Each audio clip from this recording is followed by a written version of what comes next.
Hello sir కూర్చోండి.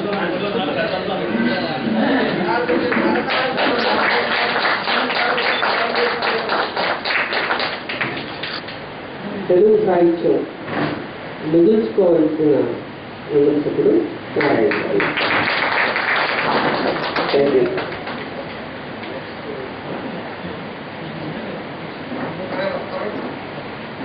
యాకూబ్ భాయ్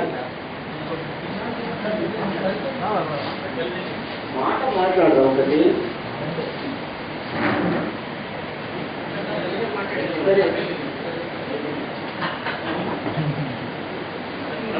విషయానికి వస్తే ఇక్కడ 4 పుస్తకాలు పరిచయం చేసుకోవడం,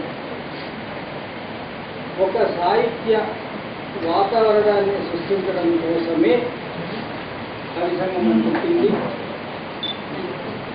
రాయడం అనేటువంటి దాన్ని ఎక్కడ ఉన్నా మనం అనుకుంటాం రాసేగలం మాకు దగ్గర ఉంది కదా, మేము రాయగలం. నాట్యం వస్తే అది వేయాల్సిన ఒక వేదిక ఉండాలి కదా. అలానే పాట పాడడం వస్తే ఒక వేదిక మీదకి వచ్చి పాట పాడితే కదా 10 మంది వినేది. రాయడం వచ్చిన లేదా రాయడం కోసం తపన పడుతున్నా ఒక దగ్గరికి వచ్చి ఫేస్బుక్లో రాయడానికి ఒక వేదిక. దాంట్లో వచ్చిన తర్వాత ఏది పడుతుంది రాస్తే మళ్ళీ అది కాకుండా దానికి కొంతమంది అడ్మిన్స్. ఇప్పుడు కపిల రామ్ కుమార్ గారు ఒక అడ్మిన్. ఒక రోజు రాత్రి ఏం జరిగింది, 9 రోజుల్లో అది పెట్టాము, అందరు రాసుకుంటూ ఉంటే తెల్లారి ఎందుకో కరెంట్ పోతేనో ఒక ల్యాప్టాప్ చూడలేదు. తీరా చూస్తే దాంట్లో సెక్స్ ఫోటోలు పెట్టింది. అప్పుడు భయవేసి అది గమనించి పెడతారేమో జరమని గబాల్లో ఎక్కడి నుంచో దగ్గర కాలేజీలో ఉన్నాను, ఆ వెంటనే పోయి అది తీసేసాను. ఆ సమస్యలు ఉన్నాయి. ఆ సమస్యల నుంచి ఇప్పుడు కాపాడుతుంది కవి సంఘం ఇక్కడికి రావడం. ఎవరైనా ఏదైనా పెడితే గబాల్లో అక్కడికి వెళ్ళేసి, ఎందుకంటే 24 గంటలు ఆయన ముఖం కంప్యూటర్లోనే ఉంటుంది.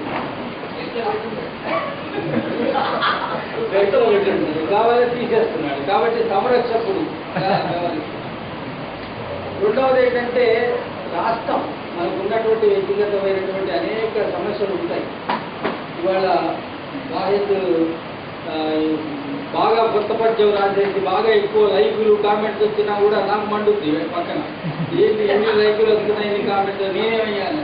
ఇటువంటి అనేక రకాలైన సమస్యలు ఉంటాయి. మనుషులకు ఉండేటువంటి సమస్యలు కవులకు కూడా ఉంటాయి. ముఖ్యంగా ఫేస్బుక్లో ఇవన్నీ ఉంటాయి. ఇవన్నిటికీ మించి ఇవాళ ఏ అనాథ గురించి సీతారాం ప్రస్తావించాడో, ఏ అనాథలో ఉన్నటువంటి ఆ భావం లోపల దాన్ని ఎక్స్ప్రెస్ చేయడానికి ఒక అవకాశం కోసం చూసుకుంటాడో, ఎవరో ఒక కవి పుట్టుక కోసం కవి సంఘము అక్కడ ఉన్నది.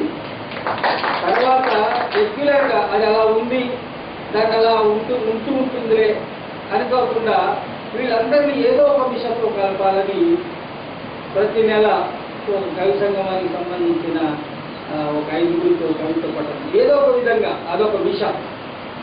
చాలా 2 ఏళ్ళుగా 3 ఏళ్ళుగా మనం చేయడం వల్ల ఒక కవిత్వ వాతావరణం అక్కడ ఎంత గొప్ప కవిత్వం వస్తుంది, లేదా ఈ గొప్ప కవిత్వం రావడం లేదు పక్కన పెడితే మనుషులు కలుసుకునేటువంటి ఒక చోట హైదరాబాద్ లాంటి. ఇంకా ముందుకు పోయి ఏం చేశాము, ఇది కవిత్వం ఏదైనా ఇంటితో నేర్చుకునే అంశాలు కూడా రావాలి అని దాంట్లో రాసిన కవుల్ని తీసుకొని మీరు అక్కడ ఇక్కడ రాయడం ఎందుకు, మీ రోజు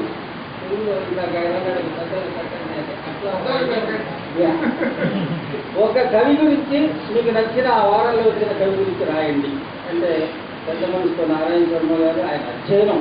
నిజానికి ఆయన మాట్లాడడానికి కాబట్టి 3 గంటలు నేను అలా విన్న రోజులు కూడా ఉన్నాయి. ఆయన అధ్యయనం అపారం. ఇందాక సీతారాం చెప్పిన మాట కూడా నిజం. అటువంటి వాడిని ఆ విన్నతిని కాపాడుతారు. అటువంటి ఆయన ఒక కవిని తీసుకొని ఎవరి గురించి రాశాడు, ఏం రాశాడైనా ఒక కవిత, దాంట్లో ఉన్నటువంటి మనం ఫ్రాయిడియన్ విషయాలు కానీ లేకపోతే సాహిత్యానికి సంబంధించిన అంశాలు కానీ కవిత ప్రశంస అనుకోండి ఒక రోజు రాస్తాడు.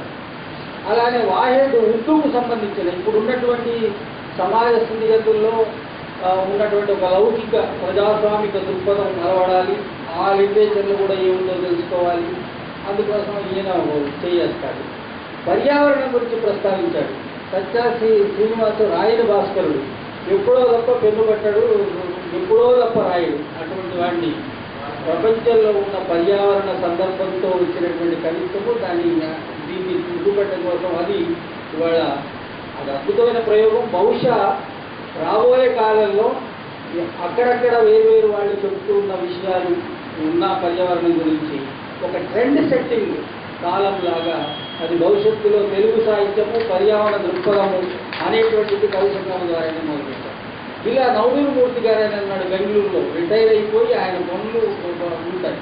కానీ వరల్డ్ పోయిటరీలోని అంశాలని ఒకరోజు ఆది సోమ మంగళ బుధ గురు శుక్ర శని వారాలు ఒక్కొక్కరు ఒక కాలం రాసుకుంటారు.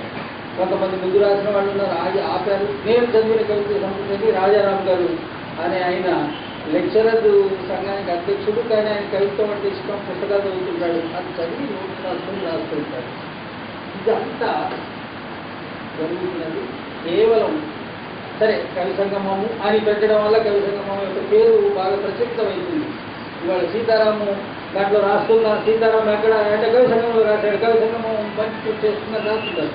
మొత్తం మీద ఏం జరుగుతుంది? కవిత్వానికి సంబంధించినటువంటి చర్చ, కవిత్వం యొక్క అవసరము, నిత్య నూతనంగా కవిత్వం ఉండడం కోసం చేసే ప్రయత్నంలో ఎంత భాగం. అలా జరగడం వల్ల ఈ 4 పుస్తకాలు, ఆ 4 పుస్తకాలు రావడం వల్ల ఇక్కడ సభ, ఇక్కడ సభ జరగడం వల్ల మైకులాడుకునే రౌతులు చూడగలిగాం. అందరినీ వెంకయ్య గారు ఇట్లా కలుసుకునే అవకాశం. ఖమ్మంలో ఇంటి కూడా రాస్తున్న ఆయన ఒకసారి నమస్కారం పెట్టుకున్నాము. కోటగాని మంచి కవితలు చదివాడు. మన బాలు ఒకదాని వెనక్కి తిరిగి చూడండి, బాలు ఒకదాని మంచి కవి, ఉద్భవించే కవి, రాబోయే రోజుల్లో బ్రహ్మాండమైనటువంటి కవిగా మరి ఖమ్మం జిల్లాకి పేరు తీసుకొచ్చే బాలు ఒకదాని ఇక్కడ ఉన్నాడు. ఇంకా పేరేంటి ఇంకో మిత్రుని పేరు ఇక్కడ మన ఖమ్మం జిల్లా అనేక ఆ వాసు లాంటి వాళ్ళు ఉన్నారు. చాలా లిటరేచర్ వైపుకి ఆకర్షితమైనటువంటి అనేక మంది ఉన్నారు. దాన్ని ఇంతమంది తీసుకొస్తే జిల్లా నుంచి కూడా అనేక మంది ముందుకు రావాలి. ఇంకా అనేక రకాలైన కార్యక్రమాలు, పిల్లల నుంచి రాసేటువంటి కార్యక్రమాలు చేపట్టాలి. ముఖ్యంగా సాహిత్య ప్రపంచ భారతీయులు పిల్లల కోసం ప్రత్యేకంగా ట్రై చేస్తూ ఉండాలని కోరుతూ